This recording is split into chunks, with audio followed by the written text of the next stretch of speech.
Parang tinanggal mo yung kasi yung karapatan ng ex mo na lumawak yung circle of friends niya. 'Di ba? Tinanggal mo yung karapatan niya maging tao sa'yo. 'Di ba? Unang-una sa lahat, meron kayong pinagsamahan na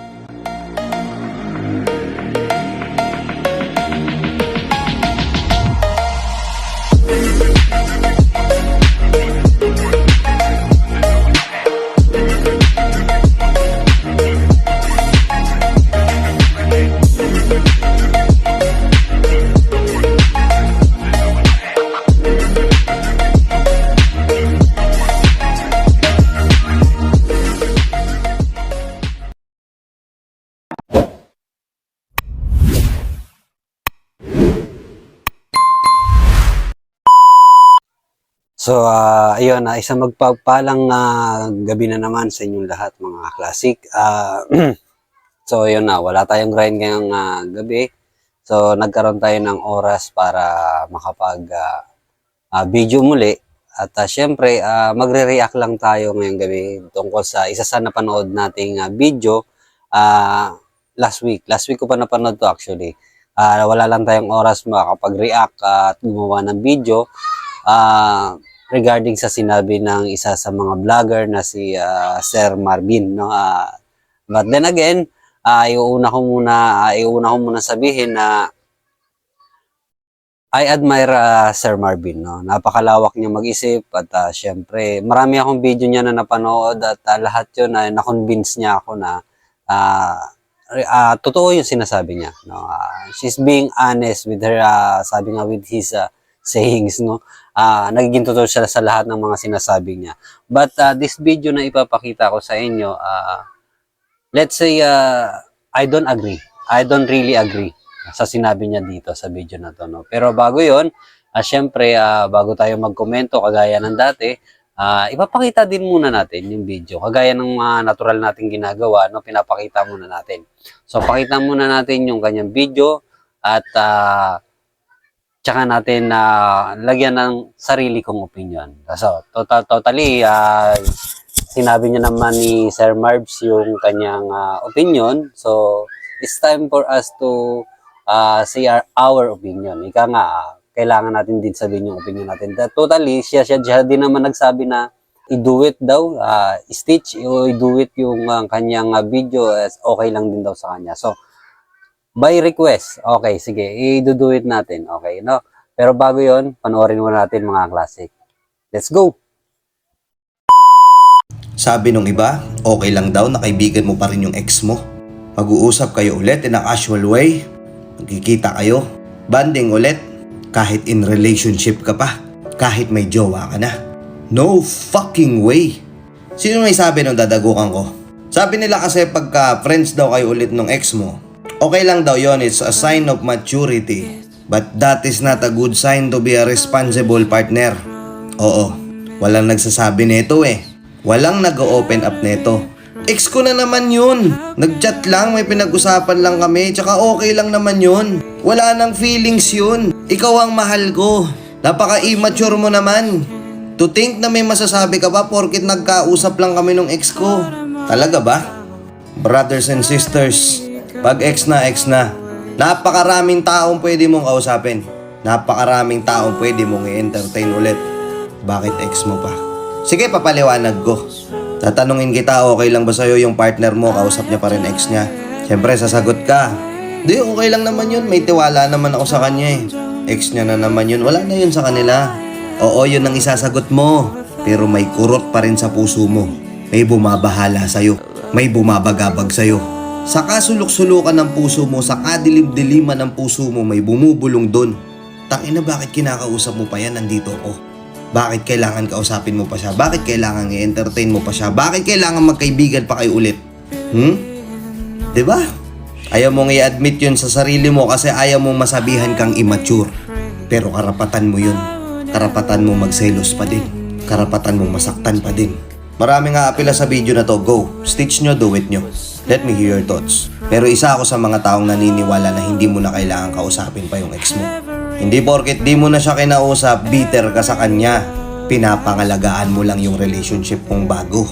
Pinapangalagaan mo lang yung bagong partner mo. Na ayaw mo siyang masaktan. Ayaw mo na kahit hindi niya sabihin, hindi niya iparamdam sa'yo na nasasaktan siya deep inside. Kaya pangungunahan mo na. I-unblock ka man ng ex mo, mag-chat ulit, kamustahin ka ulit. Hindi ka na magre-response. It is not a sign of bitterness. Maturity is different than bitterness. Tandaan nyo yan. Walang maibe-benefit sa relasyon nyo kung i-entertain o kakausapin nyo pa ulit yung ex nyo. Kaibigan nyo ulit. Tapos alam mo, nakakainis dito? Minsan, ato pasaded, pag-uusapan nyo pa yung taong yun. Mga happy memories nyo nung ex nyo. Okay lang yan, pag-usapan natin. Matured na naman tayo, wala na yun. Pass is pass. Which is a big red flag. Napakaraming pwedeng pag-usapan, hindi nakasama yan. Kaya kung sasabihin mo sa akin na okay lang naman yun, friends na lang naman kami, wala na yun. Huwag ka nang mag-isip ng kung ano-ano. Ikaw ang mahal ko. Hindi kita ipagpapalit. Hindi ko siya babalikan. Nag-usap lang naman kami. Fuck. That's a big no-no. Uulitin ko. Hindi ka immature kung maiinis ka dahil inopen up ng partner mo yung ex niya. Dahil nag-uusap sila ulit. Kesyo kaibigan pa yan. Hindi ka immature kung magagalit ka. Karapatan mo yun. Kasi malamang yun ito yung sasabihin mo eh. Okay lang yan, sige, usap lang kayo. May tiwala naman ako sa'yo eh. Pero again, I repeat, that deep inside your heart, alam kong may nagagalit dyan. May naiinis dyan. Na putang ina, bakit kailangan mo pang kausapin yan?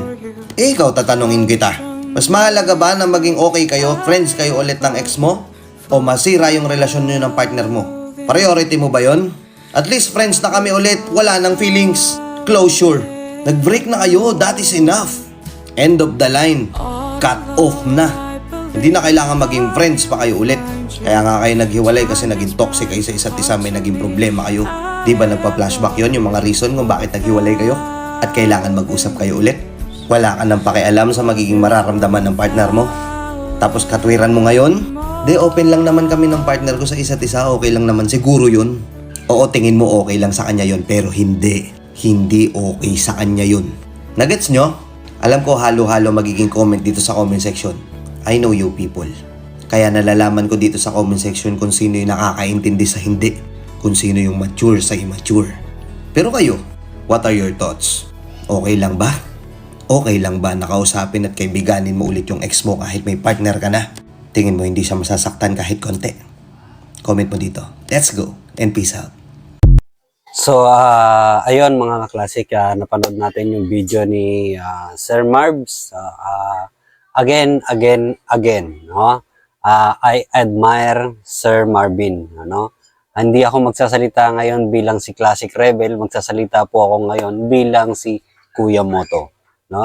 Admire Kuya Marvin TV. Salute po ako sa inyo, sir, no? Pero as you request na kung may doubt o mayroon tayong comment sa video na ginawa nyo po, i-stitch or i-do it. No, gagamitin ko yung video mo, sir, to upload din sa aking YouTube channel, no? Inulit ko, sir, humahanga po ako sa lawak ng mag-isip. Kung paano po kayo mag-isip, humahanga po ako sa napakarami yung video na ginawa na napanood ko rin naman.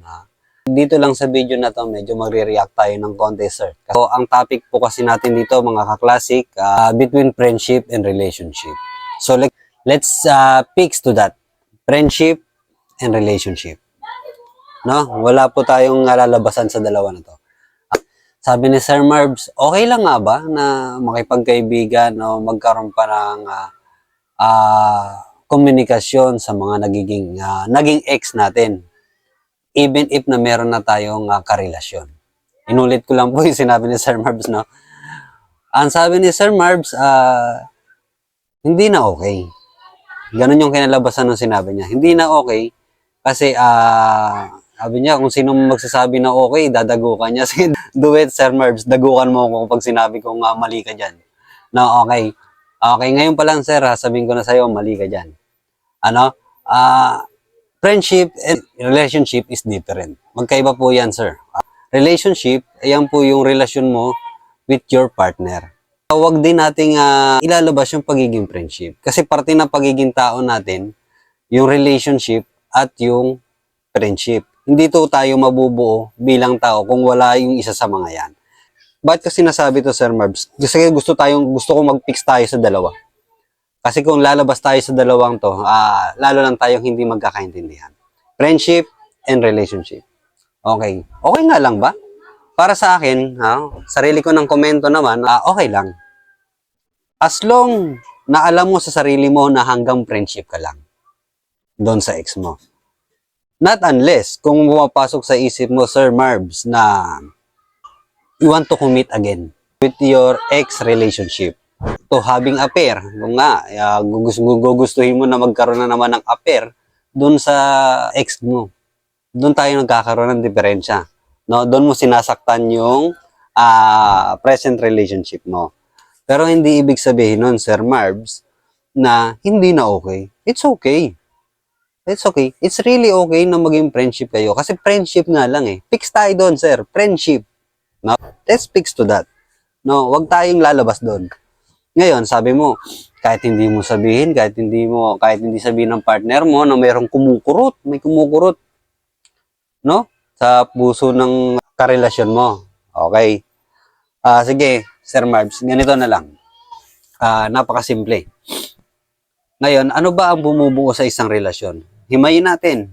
Ang bumubuo sa isang relasyon, tiwala. Sabi mo, that's fuck! You use the word fuck, Sir Marbs. Ngayon, I will use the words stupid. Pag sinabi okay lang, tapos hindi naman pala okay sa kanya, can you call it love? Kaya mo bang tawagin pagmamahal yun? Para sa akin, hindi. Para sa akin, para sa akin, sir. Hindi mo pwedeng tawagin pagmamahal yun. Kasi he hide something. Pero pag sinabi niya na hindi okay sa akin yan, ayokong makausap mo ulit yung magkaroon ka na ulit ng casual na komunikasyon sa ex mo, then okay. Pwede akong lumayo doon. Doon natin ipapasok yung hindi mo na dapat kausapin yan. Pero as long na sinabi ng karelasyon mo na, it's okay, may tiwala naman ako sa inyo, you should trust that words. Trust that words. As long as you trust yourself. No? Kung may tiwala ka sa sarili mo na hindi ka magkakaroon ng affair doon sa ex mo, then do it. Why not? Kasi tinanggalan mo ng karapatan kasi ngayon dito yung ex mo na lumawak yung circle of friends niya. 'Di ba? Hindi porke ex ka niya, hindi ka na pwedeng maging kaibigan. That is stupid eh. That is an stupidity. No? Hindi pwedeng ganun yung mindset natin. But then again, inuulit ko, Sir Marv, sa ulit-ulit ko sinasabi na I admire you. Napakagaling mo magsalita. Napakagaling mong mag-explain.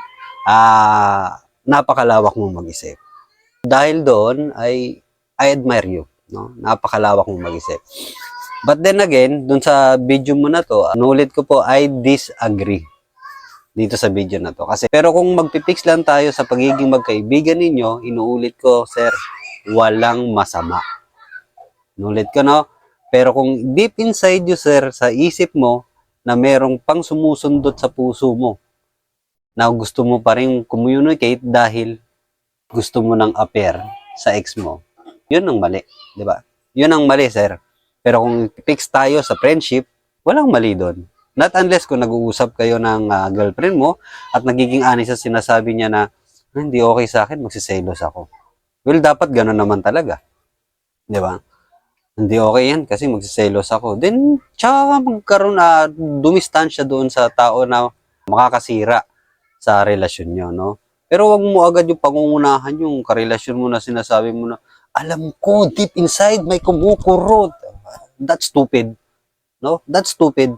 Wag ganon. Kasi ito yung sinasabi natin na sweet lies. Masarap lang pakinggan pero malaking kasinungalingan. 'Di ba? Pero kung totoo lang yung minamahal mo, o yung mahal mo, o yung karelasyon mo, kung totoo lang sa sarili niya, pag sinabi niyang, okay, it's fine, then do it. Pwede ka maipagkaibigan. Pag sinabi niyang hindi, is being honest, so, dumistansya ka na. 'Di ba? Kaysa masira nga naman yung relasyon niyo. No, may mga part kasi, sir, na tama ka sa sinabi mo. Kung point lang talaga dun sa topic ang pag-uusapan natin, you're really wrong. Sarili kong opinion, ayos na ito, pinanood ko yung video mo. So, tama naman, XXX, kaya nga X eh. 'di ba? Ano? At saka isa pa sir, hindi lahat ng paghihiwalay ng isang relasyon is toxic. No, hindi ako naniniwala diyan, sir.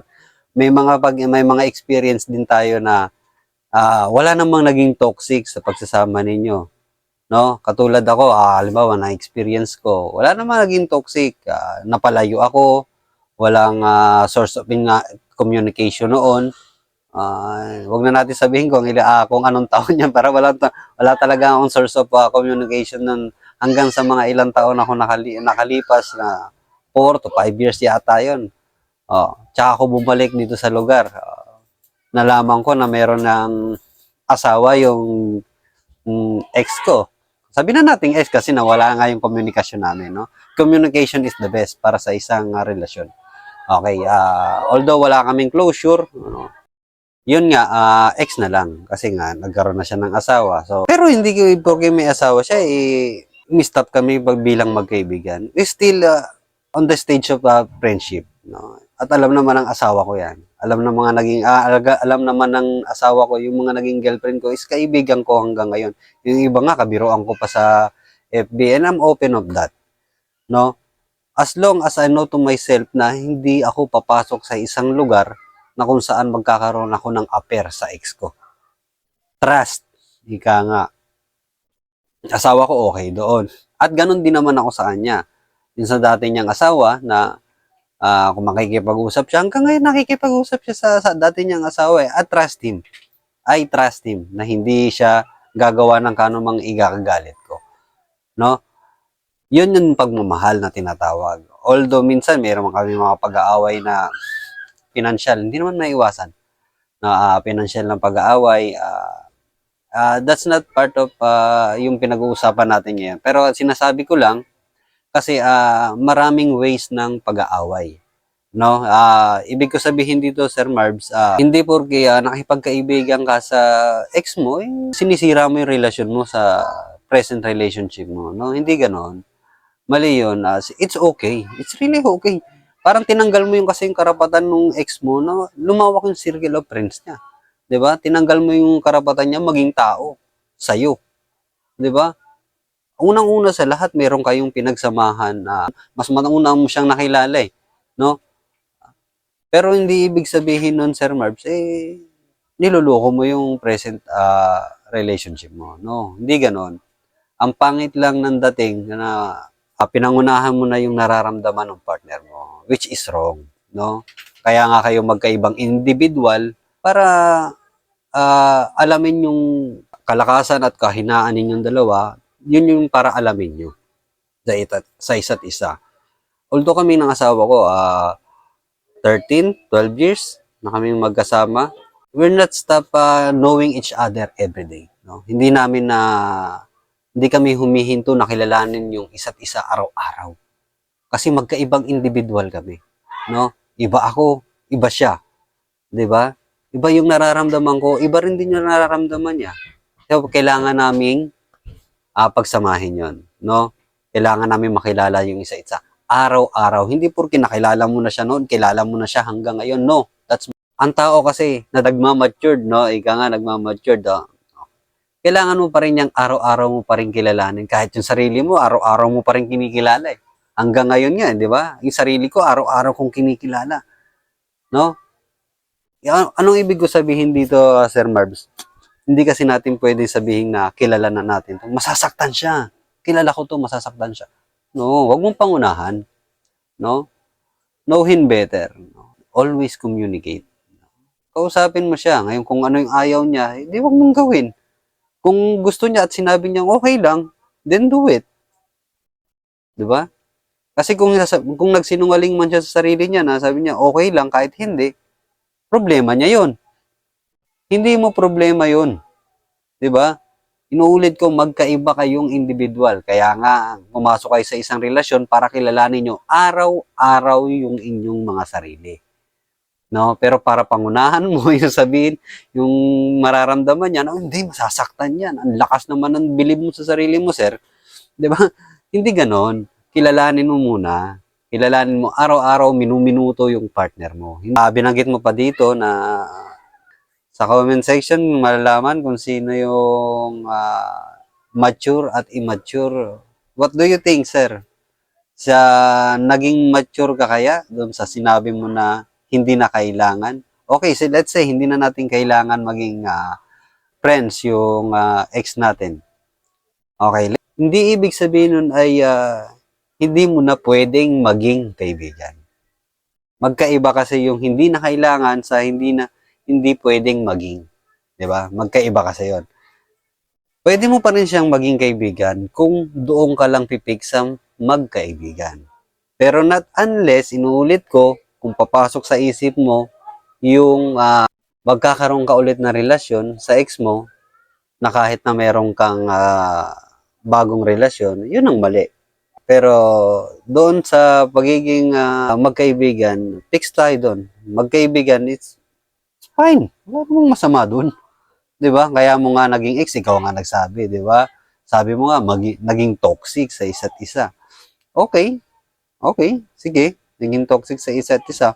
Bakit mo pa babalikan yung naging toxic sa iyo noon? 'Di ba?